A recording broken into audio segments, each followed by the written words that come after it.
नमस्कार मित्रांनो, स्वागत आहे एजीएमपीएससी आपल्या युट्यूब चॅनलमध्ये. मित्रांनो, आज आपण 17 मार्च 2026 च्या चालू घडामोडीचे प्रश्न आणि उत्तरे पाहणार आहोत. त्यामध्ये आपण यासारखे सर्व प्रश्न आज या व्हिडिओमध्ये आपण कव्हर करणार आहोत. त्यामुळे व्हिडिओला शेवटपर्यंत नक्की पहा आणि चॅनलवर नवीन असाल तर चॅनल सबस्क्राईब करायला विसरू नका आणि व्हिडिओ आवडल्यास लाईक अँड शेअर नक्की करा आणि व्हिडिओ कसा वाटला हे कमेंटमध्ये नक्की सांगू शकता. चला तर सुरू करूया. आजचा आपला पहिला प्रश्न आहे, महात्मा फुले कृषी विद्यापीठाकडून कोणाला डॉक्टर ऑफ सायन्स ही मानद पदवी देऊन सन्मानित करण्यात आले? आणि त्याची योग्य उत्तर आहे पर्याय क्रमांक 1 देवेंद्र फडणवीस. अधिक माहिती जाणून घ्या. मित्रांनो, नुकतेच महात्मा फुले कृषी विद्यापीठाकडून आपल्या महाराष्ट्राचे मुख्यमंत्री देवेंद्र फडणवीस यांना डॉक्टर ऑफ सायन्स ही मानद पदवी देऊन सन्मानित करण्यात आली. त्याबद्दल आता आपण पूर्ण माहिती जाणून घेऊया. आता ही मानद पदवी कोणती आहे तर डॉक्टर ऑफ सायन्स आहे. कोणत्या विद्यापीठाकडून देण्यात आली ही पदवी तर महात्मा फुले कृषी विद्यापीठ राहुरी यांच्याकडून ही पदवी देण्यात आली. आता कोणाच्या हस्ते देण्यात आली ही पदवी तर आपल्या महाराष्ट्र राज्याचे राज्यपाल श्री विष्णुदेव शर्मा यांच्या हस्ते ही पदवी प्रदान करण्यात आली. आता ही पदवी मानद पदवी देण्याचे कारण काय आहे तर डॉक्टर ऑफ सायन्स ही मानद पदवी जलयुक्त शिवार, कृषी क्षेत्रातील धोरणात्मक निर्णय आणि डिजिटल तंत्रज्ञानाचा वापर इत्यादी क्षेत्रात केलेल्या कामगिरीबद्दल ही पदवी महाराष्ट्राचे मुख्यमंत्री देवेंद्र फडणवीस यांना देण्यात आलेली आहे. चला तर पुढचा प्रश्न पाहूया. प्रश्न क्रमांक 2 आहे, 2025 वर्षासाठीचा साहित्यातील सर्वोच्च सन्मान असलेला 60वा ज्ञानपीठ पुरस्कार कोणाला जाहीर झाला आहे? आणि त्याचे योग्य उत्तर आहे पर्याय क्रमांक 2 आर वैरामुत्तू. आता आपण अधिक माहिती जाणून घेऊया. मित्रांनो, 2025 वर्षासाठीचा साहित्यातील सर्वोच्च पुरस्कार म्हणजेच की ज्ञानपीठ पुरस्कार जाहीर झालेला आहे आणि ते कुणाला जाहीर झालेला आहे तर आर वैरामुत्तू यांना जाहीर झालेला आहे. आता आपण त्यांच्याबद्दल अधिक माहिती जाणून घेऊ. 2025 वर्षासाठीचा साहित्यातील सर्वोच्च म्हणजेच की 60वा ज्ञानपीठ पुरस्कार प्रसिद्ध तमिळ कवी, गीतकार आणि लेखक आर वैरामुत्तू यांना जाहीर झालेला आहे. मित्रांनो, हे वैरामुत्तू कोण आहेत तर ते तमिळ कवी, गीतकार आणि लेखक आहेत. आणि मित्रांनो, मार्च 2026 मध्ये याची घोषणा करण्यात आली असून तमिळ साहित्यातील त्यांच्या अतुलनीय योगदानाबद्दल हा प्रतिष्ठित सन्मान आर वैरामुत्तू यांना देण्यात आलेला आहे. मित्रांनो, आता आपण ज्ञानपीठ पुरस्काराबद्दल अधिक माहिती जाणून घेऊया. आता आपण ज्ञानपीठ पुरस्काराबद्दल जाणून घेऊया. काय आहेत हे ज्ञानपीठ पुरस्कार तर ज्ञानपीठ पुरस्कार हा भारतातील साहित्यातील सर्वोच्च व सर्वात जुना सन्मान आहे आणि हा कोणाद्वारे दिला जातो तर भारतीय ज्ञानपीठ संस्थेद्वारे हा दरवर्षी दिला जातो. आणि या ज्ञानपीठ पुरस्काराची स्थापना कधी झाली तर 22 मे 1961 रोजी भारतीय ज्ञानपीठ संस्थेद्वारे या पुरस्काराची स्थापना झाली. कधी स्थापना झाली तर 1961 रोजी. आणि ज्ञानपीठ पुरस्काराचे पहिले विजेते कोण होते तर जी शंकर कुरूप हे ज्ञानपीठ पुरस्काराचे पहिले विजेते होते आणि त्यांना कधी मिळाला 1965 मध्ये मल्याळम भाषेसाठी हा पुरस्कार देण्यात आलेला होता. आता या पुरस्काराचे स्वरूप काय आहे तर 11 लाख रुपये आणि सध्या किती वाढवलेली आहे ती 15 लाखापर्यंत वाढवलेली आहे. आणि वाग्देवीची कांस्य प्रतिमा आणि प्रमाणपत्र हे या पुरस्काराचे स्वरूप आहे. इथं आपण पाहू शकता. चला तर पुढचा प्रश्न पाहूयात. प्रश्न क्रमांक 3 आहे, मॉरिशसच्या 58व्या राष्ट्रीय दिन समारंभात भारतीय नौदलाची कोणती युद्धनौका सामील झाली होती? आणि त्याची योग्य उत्तर आहे पर्याय क्रमांक 3 INS त्रिकंद. अधिक माहिती जाणून घ्या मित्रांनो याची. मित्रांनो, मॉरिशसच्या 58व्या राष्ट्रीय दिन समारंभात भारतीय नौदलाच्या अत्याधुनिक युद्धनौका INS त्रिकंद ही सहभागी झाली होती. कोणाच्या तर मॉरिशसच्या 58व्या राष्ट्रीय दिन समारंभात. आणि मित्रांनो, भारत आणि मॉरिशस यांच्यातील द्विपक्षीय संबंध दृढ करणे आणि सागरी सहकार्य वाढवणे हे या भेटीचा मुख्य उद्देश होता. आता मित्रांनो, आपण INS त्रिकंद बद्दल अधिक माहिती जाणून घेऊया. तर मित्रांनो, INS त्रिकंद ही भारतीय नौदलाची रशियन निर्मित अत्याधुनिक तलवार श्रेणीची युद्धनौका आहे. मित्रांनो, INS त्रिकंद ही रशियन निर्मित आहे मित्रांनो. आणि ही नौदलात कधी सामील झाली तर 29 जून 2013 रोजी नौदलात सामील झालेली ही तलवार श्रेणीच्या दुसऱ्या बॅचची तिसरी व अंतिम स्टेल्थ युद्धनौका आहे. मित्रांनो, त्यावेळी तलवार श्रेणीच्या 6 युद्धनौका होत्या, त्यामधील ही एक INS त्रिकंद आहे. चला तर पुढचा प्रश्न पाहूयात. प्रश्न क्रमांक 4 आहे, भारताचा 94वा ग्रँड मास्टर होणारा खेळाडू कोण ठरला आहे? आणि त्याचे योग्य उत्तर आहे पर्याय क्रमांक 2 मयांक चक्रवर्ती.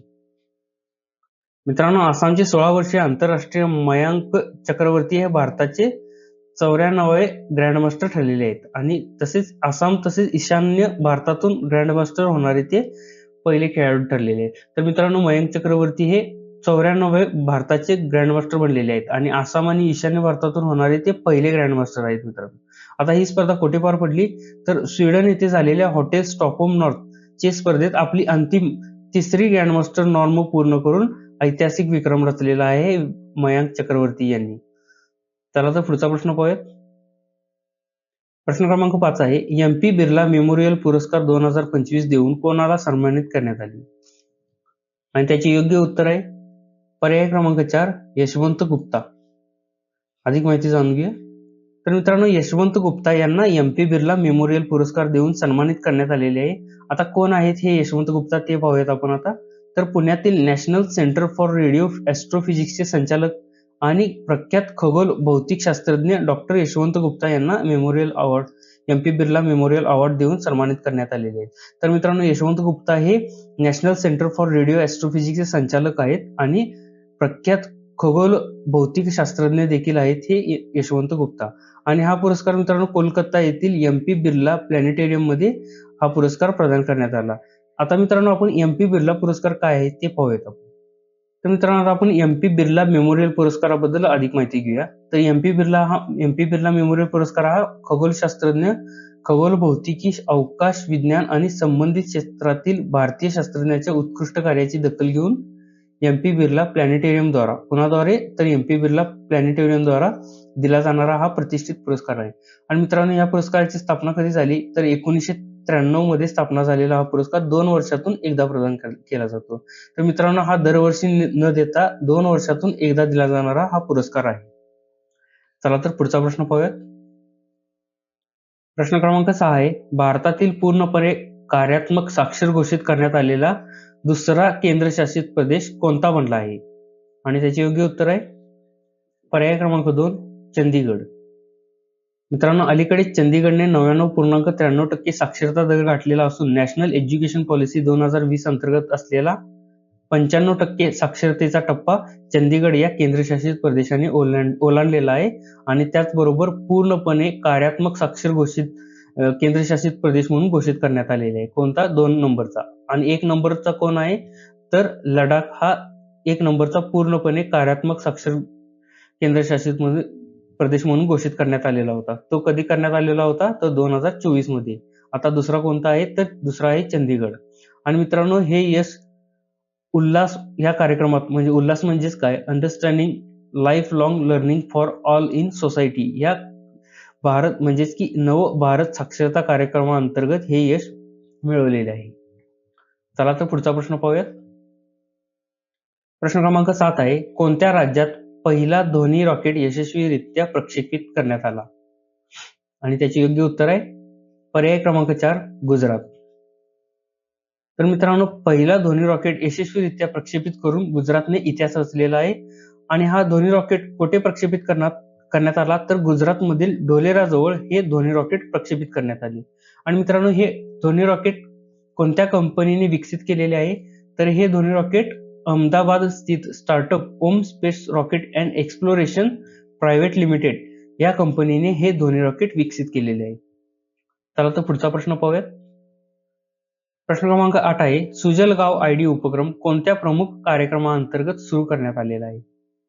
आणि त्याचे योग्य उत्तर आहे पर्याय क्रमांक 3 जल जीवन मिशन. तर मित्रांनो, केंद्रीय जलशक्ती मंत्र्यांनी अलीकडेच ग्रामीण पाणी पुरवठ्याचे डिजिटल देखरेख मजबूत करण्यासाठी सुजल गाव आयडी ही जारी केलेली आहे मित्रांनो. तर मित्रांनो, ही सुजल गाव आयडी चा मुख्य उद्देश काय आहे जल जीवन मिशन अंतर्गत तर ग्रामीण पाणी पुरवठ्याचे डिजिटल देखरेख करणे हे सुजल गाव आयडीचे मुख्य उद्देश आहे. आणि सुजल गाव आयडी ही एक योजना आधारित द्वितीय डिजिटल ओळखकर्ता आहे जी ग्रामीण पाईप द्वारे पाणी पुरवठा करणाऱ्या मालमत्तेचे संपूर्ण डिजिटल मॅपिंग करण्यासाठी वापरली जाणार आहे. मित्रांनो, ग्रामीण पाणी पुरवठ्याचे संपूर्णपणे डिजिटल मॅपिंग ह्या सुजल गाव आयडी द्वारे केले जाणार आहे. चला तर पुढचा प्रश्न पाहूया. प्रश्न क्रमांक 9 आहे, नासाच्या व्हॅन एलन प्रोब्स मोहिमेचा मुख्य उद्देश काय आहे? आणि त्याचे योग्य उत्तर आहे पर्याय क्रमांक 2, पृथ्वीच्या किरणोत्सर्ग पट्ट्याचा अभ्यास करणे. अधिक माहिती जाणून घेऊया. तर मित्रांनो, व्हॅन एलन प्रोब्स या मोहिमेचा मुख्य उद्देश काय आहे? तर पृथ्वीच्या किरणोत्सर्ग पट्ट्याचा अभ्यास करणे हा या मोहिमेचा मुख्य उद्देश आहे. आणि कोणती मोहीम आहे ही? व्हॅन एलन प्रोब्स मोहीम. आणि ही कोणी सुरू केलेली आहे? तर ही नासाने सुरू केलेली आहे. आणि मित्रांनो, नासाचे व्हॅन एलन प्रोब्स मिशन हे 2 अंतराळयानांचा एकत्रित वापर करून पृथ्वीचा रेडिएशन बेल्टचा अभ्यास करणारे हे पहिले मिशन आहे नासाचे. पुढचा प्रश्न पाहूयात. मित्रांनो, प्रश्न क्रमांक 10 पाहूयात. कोणत्या देशाने प्रिसिजन स्ट्राईक मिसाईल विकसित केले असून त्याचा पहिल्यांदा प्रत्यक्ष युद्धात वापर केला आहे? आणि त्याचे योग्य उत्तर आहे पर्याय क्रमांक 1, अमेरिका. तर मित्रांनो, अमेरिकेने नुकतेच प्रिसिजन स्ट्राईक मिसाईल हे विकसित केले असून मार्च 2026च्या सुरुवातीला इराण विरुद्धच्या संघर्षादरम्यान पहिल्यांदा हे प्रत्यक्ष युद्धात वापरलेले आहे. कोणते मिसाईल? तर प्रिसिजन स्ट्राईक मिसाईल. आणि कोणाद्वारे विकसित केलेले आहे? तर ते अमेरिकेद्वारे विकसित केलेले आहे. आणि मित्रांनो, हे अत्याधुनिक जमिनीवरून जमिनीवर मारा करणारे क्षेपणास्त्र प्रणाली असून 500 किलोमीटर पेक्षा जास्त अंतरावरील लक्ष्यावर अचूक मारा करण्यास सक्षम आहे. कोणते मिसाईल? तर प्रिसिजन स्ट्राईक मिसाईल हे मित्रांनो.